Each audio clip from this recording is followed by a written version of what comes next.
back to Dunks.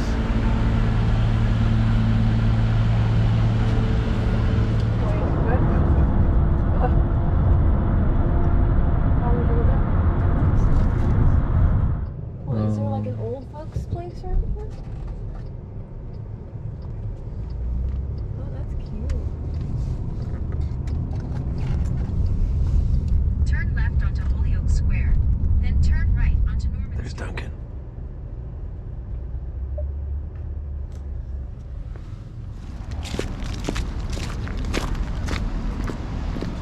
What? Oh, okay. I didn't get my mask. Oh.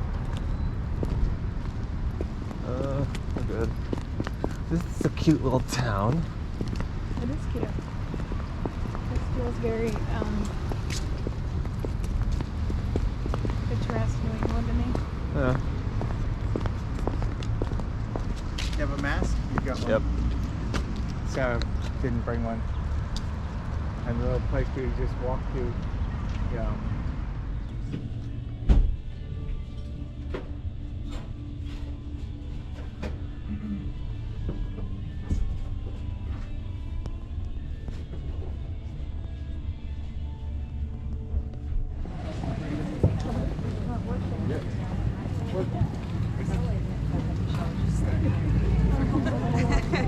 I get to do this. Gnocchi chip pepper.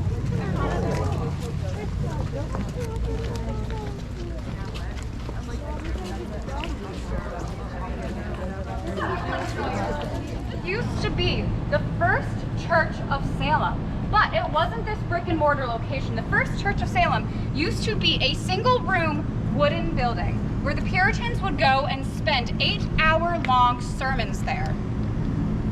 Which, if you lived in Salem town back in the day, that wasn't really a problem. Salem town is where a lot of more affluent and wealthy villagers lived. You had your merchants, salesmen. People would live right here and maybe have a 30-minute commute to church.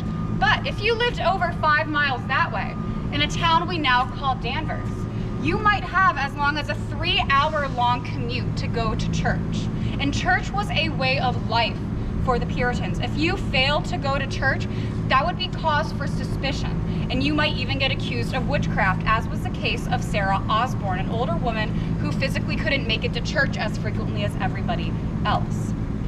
Now, this building burned down in a historic fire that ripped through the Essex Street district and was rebuilt as a brick and mortar location, and was a church for some time after that. And this church is where a lot of young sailors would come to stay while they were in Salem to receive maritime training. Being a sailor was an incredibly dangerous profession. There was no guarantee that you would even survive your training to make it to captainhood. And it is said that the priest who lived here at this church cared for these young sailors as if they were his own children. Now, our ghost story begins, like most often do, with a young couple in love. There was a beautiful young woman living in Salem by the name of Sarah, and she was madly in love with a young sailor here at this church. But Sarah had another admirer. She was an indentured servant, and the man that she worked for was an old grizzled ship captain, and he was also madly in love with Sarah. He walked up to her one day and he said, "Sarah, I'm madly in love with you. Let us rip up your indentured servitude contract and write you a new one with you as my wife."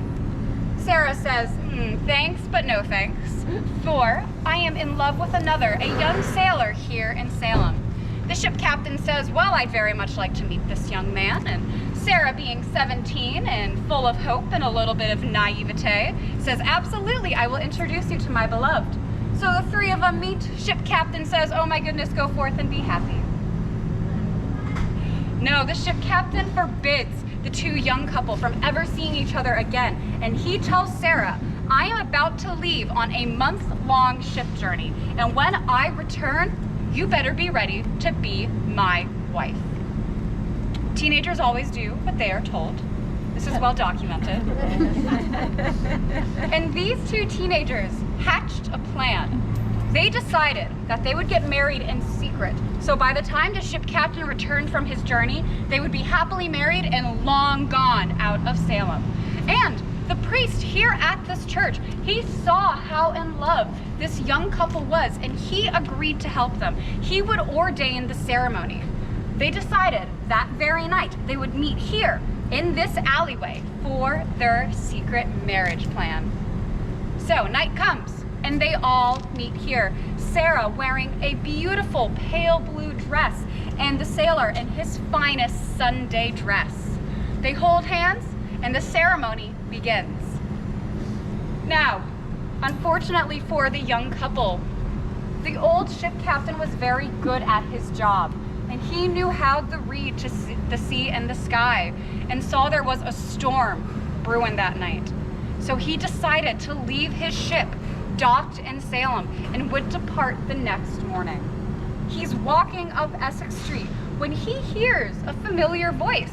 It's the voice of the woman he loves. He rounds the corner, curious, and he finds Sarah and her young sailor engaged in a secret marriage ceremony. This sends the ship captain into a rage, and he throws himself at the young sailor, and it is experience against youth. Sarah is being held back by the priest lest she get injured in the fray. The young sailor is thrown into a crate of boxes by the older ship captain, and wood goes flying everywhere. The older ship captain reaches down and grabs a long length of wood and raises his arm to strike down the young sailor, but it is at that moment that Sarah breaks free and takes the blow that was intended for her lover. Sarah goes down, blood pooling at their feet, and the priest freaks out. We have to get the constable, we have to get a doctor. And it's at this point that the ship captain turns to him and says, "No, we are going to do no such thing. We are going to hide the body and never speak of this again." Anyone think they know where they might have hid Sarah's body? No, not the alley. Not the church. I mentioned it earlier in our tour. The sea? No, not the sea. In the tunnels, yes. They went down into the tunnels and hid her body in the unmapped, unmarked tunnels. The kicker to this is no one confirmed if Sarah was actually dead when they left her there. And so when they were leaving, the young sailor could have sworn that he heard her calling out after him. But he was convinced by the priest it was a delusion of his grief. The next day, undeterred, the young sailor returned to the tunnels, hoping he might find Sarah still alive and he could help her.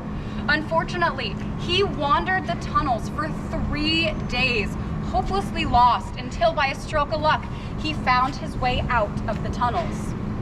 The ship captain went on with the rest of his life, seemingly unconcerned with the life he had taken that night. The only reason we have any context for this story is because of the priest. When he was found dead in his chambers, there was a journal next to him that detailed this entire story. Now, fast forward a couple of years. This is now no longer a church, but a department store owned by a man by the name of Daniel Lowe. When we head out back onto Essex Street, you will see one of the original signs for Daniel Lowe and Company. He created the first custom catalog here in America. So you wanted something, Daniel Lowe and Company, he's got you. He even created something called the witch's spoon. A witch's spoon is a small silver spoon designed off of German aesthetics that was supposed to popularize off of the witch trial history that we had here in Salem. It made him quite popular. But he was walking around his showroom one day, making sure everything was ready to go, you know, ship shape, when he saw something that turned him as white as a ghost. And next thing his employees knew, he was on the ground dead.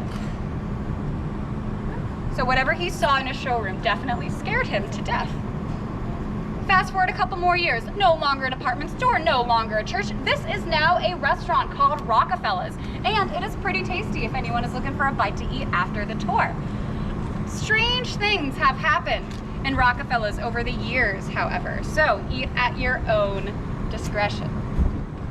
A couple of years ago, when they were first opening up Rockefellers, a week before their grand opening, everybody was inside, running around, making sure things were ready for opening day. when a bartender went down into the basement to grab a case of beer. The bartender turned around and screamed, dropping the case of beer that they had with them. What they saw standing behind them was a young woman in a pale blue dress who disappeared almost as fast as she had appeared. Fast forward a couple more years, Rockefellers is hosting a New Year's Eve party. Everybody is drinking it up, having a good time, but people at the party say that from across the room, they saw a woman in a pale blue dress, and every time people tried to make their way over to talk to her, she would be gone.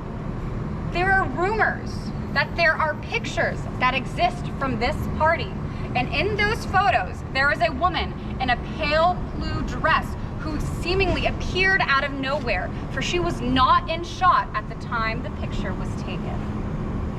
If you use the bathroom in Rockefellers, people have reported seeing a woman in a pale blue dress appear behind them. Rockefellers even has a drink, an ode to the spirit that haunts this location. It is called the Lady in Blue, and that is just one of the spirits that people claim haunt this building. A second one is called the Man in Black, and I don't mean Tommy Lee Jones or Will Smith. Some people think the Man in Black is actually the ghost of the priest who was here in that alleyway the night Sarah died. On the second floor, people have reported seeing a strange, tall, shadowy figure. People have felt their hair being pulled, clothes being pulled. Some people even say that their chair is pulled out from underneath them. And in just a short moment, we're gonna be heading on to Essex Street, where I will show you the window that some unlucky souls have claimed to see the Man in Black. All right, any questions? All right, and with that, we're gonna be heading back out onto Essex Street. All right, making sure everyone is with us. All right, do we have everyone? Looks like it.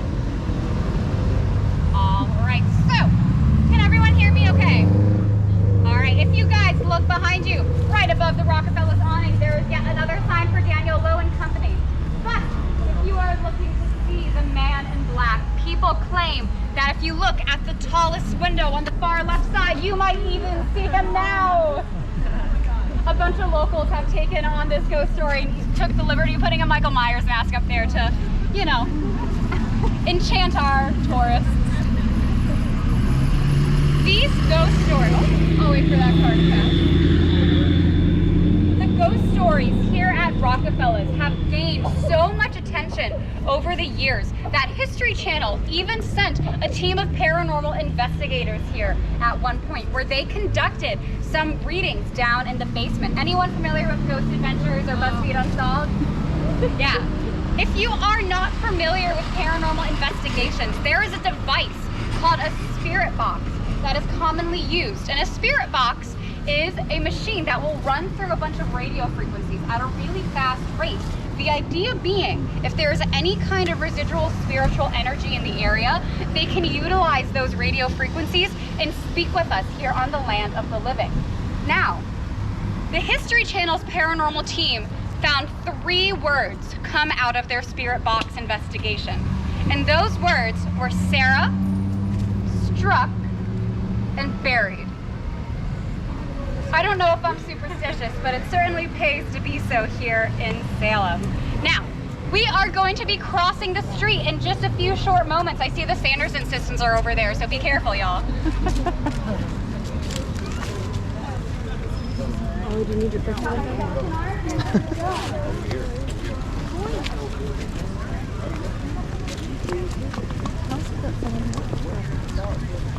I don't know.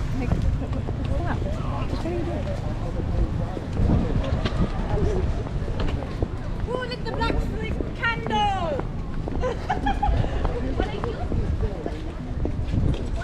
Go Halloween every day, right?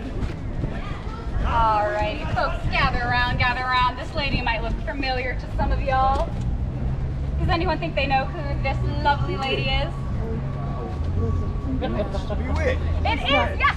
This is Samantha from the television series Bewitched, a 1960s comedy about a husband and a wife, but the wife is indeed a witch. Now, In 1969, when Bewitched was filming over in California, the studio suffered a fire, and the producers had to put their heads together and figure out where to film a couple of episodes while the studio was being rebuilt. And they figured, why not film a television series about a witch in a city famous for its witches? And they filmed 7 episodes right here in Salem. At the end of our tour, if you have time, I highly recommend heading down to the other end of Essex Street. There you will find the Hawthorne Hotel, and it is one of the haunted hotels here in Salem. Now, the decision to have Bewitched film here in Salem was a controversial one. A lot of locals thought that it brought the wrong kind of attention to the Salem witch trials, and I can't say I disagree with them. There was an episode in which Samantha and her husband time traveled back to 1692 witch trial days, and Samantha underwent a very playful and light-hearted witch trial with her husband, which was a far cry from the torture that actually happened during the trials. When this statue was eventually donated to the city of Salem by TV Land, there were protests in the street. There were people holding signs that said shame. There were banners on the other side of that building. One man even got himself arrested during the time of the protests. Things were so hectic that you can't see it now because of the truck, but there are 2 cameras that are permanently located here at this statue to deter any kind of vandalism. But I'm told that doesn't do much to deter high school seniors. Now, I feel like most things, this statue is both good and bad. I agree that it might have brought the wrong kind of attention to the history of the Salem witch trials, but with Bewitched coming to the city, it also brought a much needed economic boom to the city. After the Industrial Revolution, Salem was really struggling along. Being a maritime powerhouse, there was no need for that kind of service after the invention of the steam-powered engine. But tourists start to file into the city as Bewitched came, and it really helped us pick ourselves back on our feet and turned us into what we are today. And now we have the ability to share this history with everyone who wants to come and hear. Salem has a reputation for being a bit of a spooky town, and in the 1980s, we hosted our very first Haunted Happenings. Haunted Happenings was a Halloween party, and it happened for just one day out of the month of October, and now it happens every single day during the month of October. October this year was crazy. It was wall-to-wall people, and there were estimates that on Halloween night, there were over 50,000 people here in downtown Salem. And I suspect those numbers are gonna keep growing as time goes on. All right. So if you would like to get your picture with Samantha, feel free to do so. We're gonna be hanging out here.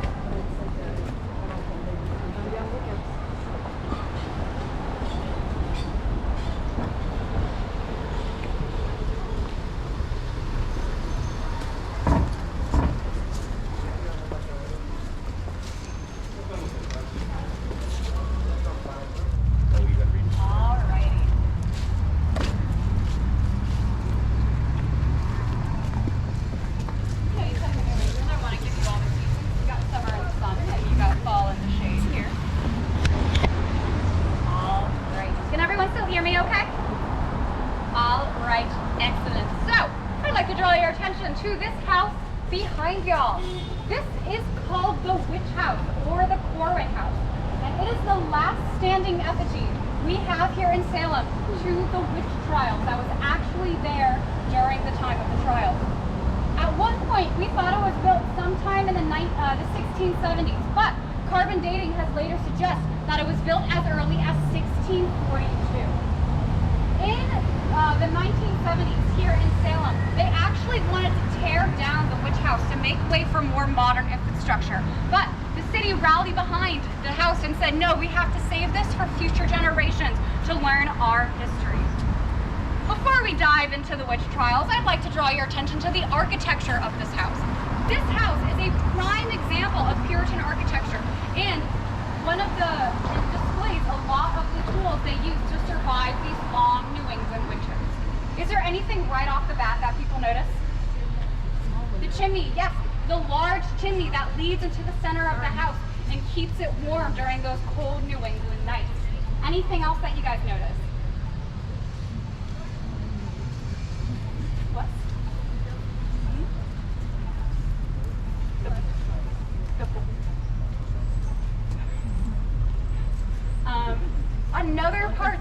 the Puritans survived the cold New England winters.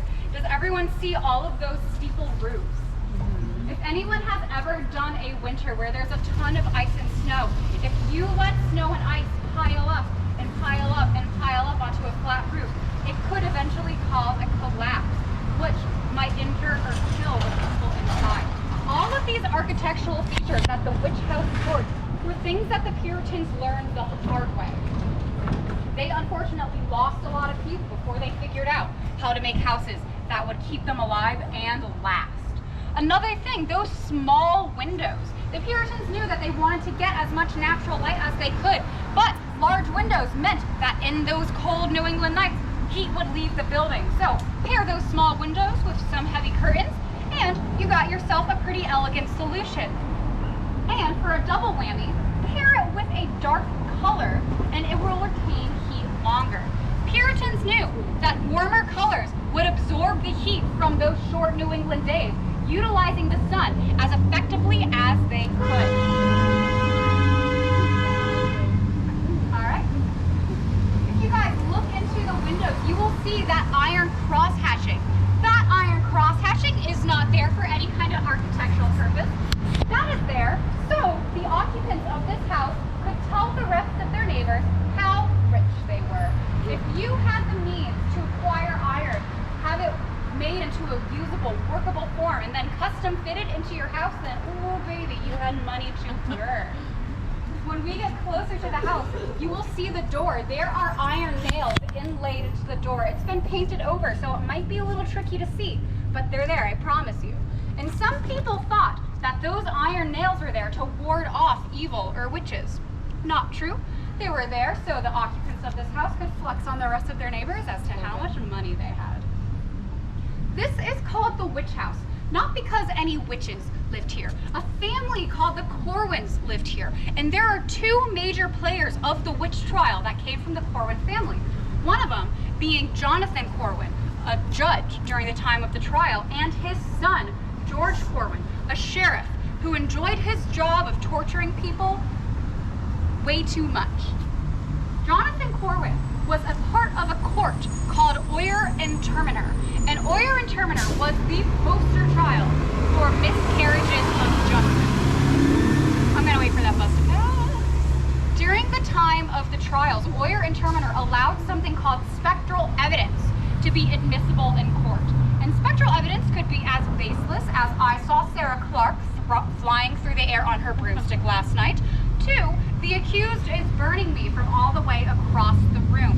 During trials, people would fall into the alley, like into the aisle of the courthouse, claiming that they were being touched and burned by the agents of the accused witch. It was crazy, ridiculous, and absolutely baseless accusations. There's a couple of reasons as to why historians think witch trials got as bad as they did, as quickly as they did. The witch trial started in February of 1692 and ended in May of 1693.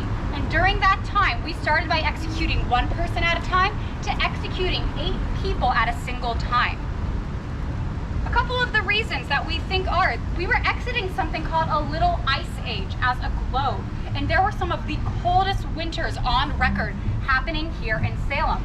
Cold winters meant that crops were not taking well to the land. Crops not taking well meant less food. Less food meant a hungry and agitated community. You pair that with the tensions that the Puritans were dealing with the Native American Indians, not to mention the disease that was running through Salem, and the idea that they were somehow being punished by God, and we had a powder keg ready to explode. A couple of other factors though. 4 years prior to Salem's own trial, Boston had its own slew of witch accusations where one woman got accused or one woman got executed on account of witchcraft. Not to mention, when the Puritans came over here from England, they were leaving behind witch trials of their very own. When people think witch trials, you might think of people burning at the stakes. And that is what happened over in England. No one got burned here in Salem, but people absolutely did get burned over in England. They also brought with them a book called the Malleus Maleficatorum, and it translates into the hammer of witches, and it was your catch-all guide on how to identify a witch. There were plenty of other witch hunting guides that were published, but the Malleus Maleficarum was the most well-known. Inside this book, you would find multiple ways to test if somebody would be a witch. Has anyone ever heard of the phrase colder than a witch's tit? That has some basis from the Malleus Maleficarum and witch hunting. If you are a witch, then some people believe that you have a familiar, and your familiar will suck on your blood. And the point on your body where it sucks on your blood is your witch's mark or witch's spot, and that part will be impervious to pain, cold, heat. So, when someone was being accused or tortured, for lack of a better word, on account of witchcraft, they would be poked multiple times over and over and over again with a needle until they found a spot where they did seemingly not react in any pain. Keep in mind, these people were sleep deprived, dehydrated, hungry, and constantly being physically abused. So it was only a matter of time before somebody failed to react in a way that satisfied the court.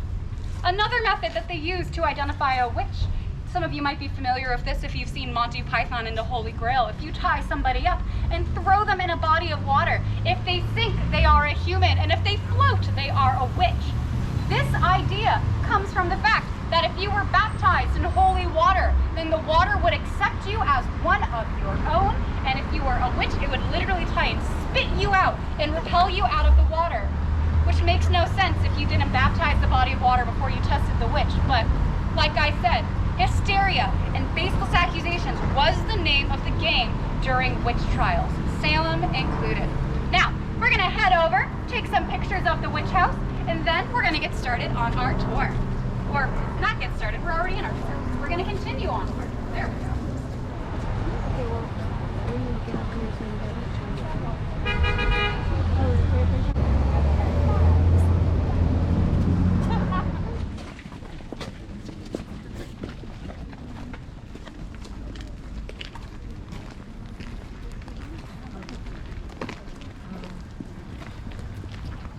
Oh, welcome to the Ropes family mansion and garden. Behind you, that house was built by Judge Nathaniel Ropes, and he lived there with his 2 daughters and wives. Built in the 1720s, Judge Nathaniel Ropes, he was actually a supporter of the crown during the time of the American Revolution. John Adams actually came to talk to Judge Ropes here at his house, trying to convince him to join the side of the American patriots, where Judge Ropes said, "No way, I will be loyal to the crown until my dying breath." And he was indeed. The person we're going to be focusing on for our ghost story is Abigail Ropes, one of the daughters of Nathaniel Ropes. And unfortunately for Abigail, she was the sole survivor of a bout of tuberculosis that ran through the family house. She watched her mother, sister, and father all fall ill and slowly die of consumption. Consumption was a disease that a lot of people thought, like vampirism, had taken a lot of cues from. And with her family's death, she inherited the vast Ropes family fortune.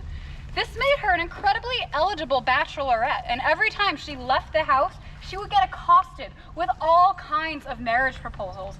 She got so sick of it that Abigail took to carrying a stick with her. So anytime she left a house and somebody tried to ask for her hand in marriage, she whack them away. I think it's not a bad method.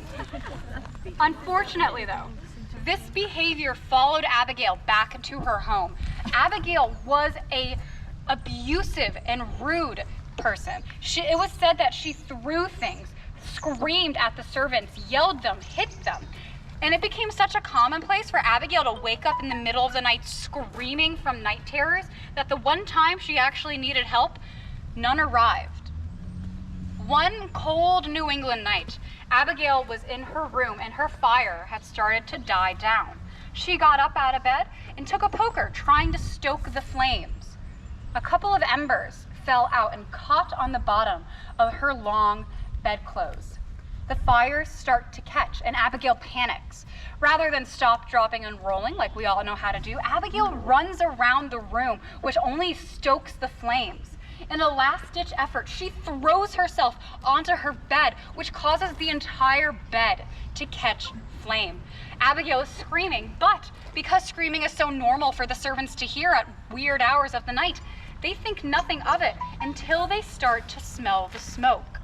Unfortunately, by the time they realize what's wrong and run up to Abigail's room to put out the fire, her body was covered in third-degree burns, which she later succumbed to 2 weeks after the initial fire.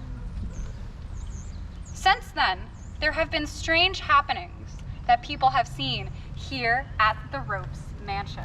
If you are walking around the garden, people have said that they've seen strange orbs of light. If you're looking at the interior of the house or looking at it from the outside, people have said that they've seen strange orangey reddish glows pass by the window when no one is actually inside. This building is now a museum owned by the Peabody Essex, and employees of the museum have reported feeling pushed. And there is one report that someone says if he was not holding onto the railing during the time of his descension down the stairs, he would have been shoved down them by an invisible force. The strangest part of this all is that there's been a series of strange fires that have started here at the Peabody at the Ropes family mansion. And every time that there's a fire, the fire department comes and conducts an investigation. Every investigation that has been done here has concluded that the fires have always started in what was once Abigail Rope's room, that window right on the far left before the roof starts. That is Abigail's room. Every single fire has started there, but there is no apparent cause as to what started the flame. If you're brave enough, the Peabody Essex does offer tours inside the Ropes mansion, but enter if you dare. The majority of these houses built around the 1800s were designed by McIntyre himself, but arguably his most impressive architectural achievement is Hamilton Hall, right behind me. When it was built in 1805, it was intended to be used as a dance hall, and it still serves that purpose today. Does everyone see that kind of lip of brick where those little like metal Ys are sticking out of? Mm-hmm. That is where the dance floor begins, on the second floor. And underneath the wooden floor, there are a series of springs. So when people dance on the floor, it moves with them, which prevents people getting exhausted as quickly. It works very similar to like how Marley dance floors work today. And when it was built, we were long gone out of the Puritan ideals of like singing and dancing being considered a sin. So all of the young people would come here every Saturday night to get their freak on. However, unbeknownst to them, there was a church right across the way. And as all of the young people were filing in, the priest of that church would stand outside and take note of every member of his congregation who went into Hamilton Hall. Bright and early, next Sunday morning, he would get up in front of his congregation and call people out one by one, saying, "I saw you dancing, and you, and you, and you," and he said the words back to back and breast to breast, "You are dancing your souls to hell." This practice lasted for about 3 months, until one night, mysteriously, the church burned down. Luckily, no one was inside, so nobody got hurt, but the priest left Salem not too long after, leaving all the young people here to get their freak on in any way that they wanted to. It is still used as a dance hall today, and it's a very popular spot for weddings, parties, even Halloween night. There was a party that was happening here. The lights were flashing. It was really cool. And I lost my train of thought. Sorry, that was like a very unimpressive climax to my fun sin dancing story. All right, so we are going to be heading back into our Essex Street district of the town.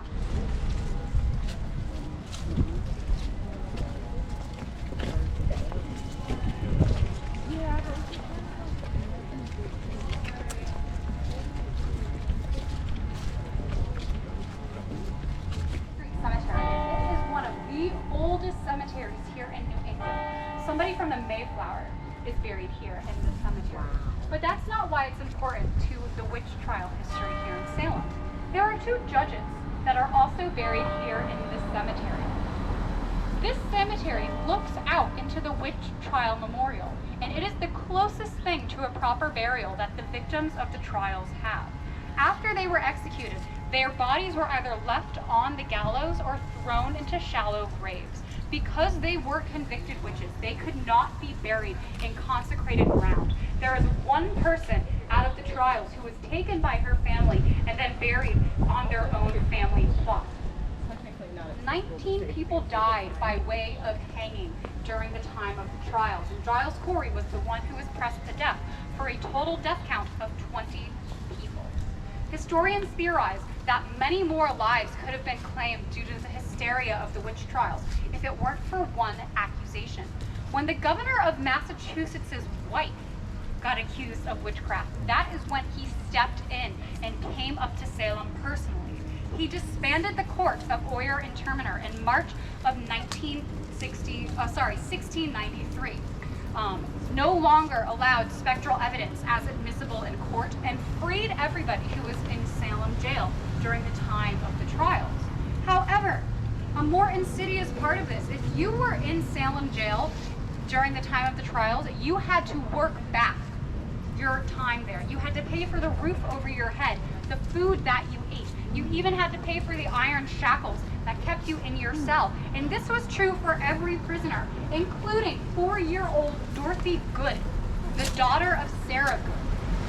They made her work odd jobs around the prison until she had paid back her time, in which she was released onto the streets of Salem, where she wandered until she died at the age of 21 due to exposure. Even though there were no witches in Salem, nobody wanted to take in a child who was associated with witchcraft in any way, shape, or form. There is a misconception that it was only women who were executed during the time of the trial. 6 men were executed as well, one of them being a priest by the name of George Burroughs. His name might sound familiar if you remember earlier at our time at the Universalist Unitarian Church. He used to be a minister here in Salem. He took a loan out from the wealthy Putnam family, couldn't pay it back, his wife died, and he said, "Peace out, Salem, I'm going up to Maine." However, it followed him all the way up there. He woke up one morning to a knock on his door saying, "George Burroughs, you are accused of witchcraft." He was dragged back here to Salem, underwent trial, and found guilty on account of witchcraft. He was at the gallows, about to be executed, when he turns to the crowd and says, "Wait, I can prove my innocence. And the only way to avoid certain death if you are a convicted witch was to do one thing, and that would be to say the Lord's Prayer flawlessly, without any stutter, pitch in your voice, starting or stopping. And who better to do this than a Harvard-educated minister?" So he does just this. And a ripple of doubt starts to run through the crowd at the execution. Keep in mind, executions were public place. Children were attended to require executions. If you were not in attendance, you would then be accused of witchcraft. And people start wondering if we're actually executing witches. Are we doing the right thing? Is he truly a witch? For if he can say the Lord's Prayer, he must not be evil. George Corwin sees this doubt, however, and he turns to the people of Salem and says, "Do not be deceived by his lies, for he is indeed a witch," and kills George Burroughs. One of the more insidious parts of this, on an already disgusting and insidious story, is there's 2 ways for someone to die by way of hanging. Either their neck gets snapped or their oxygen slowly gets cut off. For the victims of the trials, it was the latter, and people in the crowd took the twitching of their bodies as they were being cut off from their oxygen supply as proof as evil leaving the body. No one quite knows for sure why the girls in Salem acted the way that they did. A lot of people think, now that we have modern day context, is some of the symptoms we were seeing due to afflictions during the times of the trials might have been overstimulation or people being on the spectrum, and we just didn't have the words to talk about it. Also, not to mention, all of these children were seeing their parents swept up in hysteria, and it is hard for children not to replicate what they are seeing running through an entire community. A lot of people think that there might have been a mold called ergot that might have been responsible. Ergot acts very similarly to LSD in that it causes visual and audio hallucinations. This theory doesn't hold as much water as it used to, because a lot of historians theorize there would have been a documented escalation of these events, of these visions, and of these afflictions. Pair that with the lack of physical evidence, like loss of fingernails, and we do not think there might have been much, if any, ergot contamination happening in Salem at the time. When we head over into the witch trial memorials, it is set up in a courtyard shape with 20 stone slabs. Those stone slabs have the name of the victim, the time that they were alive, and their method of execution. There is a gate that looks over into Charter Street Cemetery. The architects designed it in this way because they believe that it is a fitting punishment for the 2 judges buried here in this cemetery to watch for the rest of time as thousands of people come to pay respects to the 20 lives they so heartlessly took. All right, and with that, we're going to head over into the memorial, so we'll end our tour today. So, if you look behind you, this is the witch trial memorials, and there are the 20 of the stone slabs for the victims. All the way on the far left, the second from the top, that is the largest stone slab of all. That is the slab in remembrance of Giles Corey. He has the largest one as an homage to his method of pressing to death. 14 women, 6 men, 2 dogs, a cat, and a horse all lost their lives to the mania and mob mentality of the 1692 Salem witch trials. It is said that those who do not study history are doomed to repeat it, but I hope our time today has left us in such a way that we can share this with future generations. Thank you guys very much for joining me on our tour today. I had a blast. My name is Danny. I'll be hanging around here for any questions. If you have any, if you enjoyed your tour, please let us know on TripAdvisor. And once again, thank you guys so much for joining me. Thank you.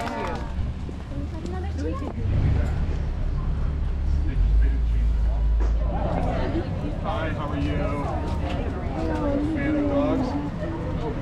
This is quite fun. You are part of my 10 a.m. Twin City walking tour. We are about to make our way down to a place known as the Witch House.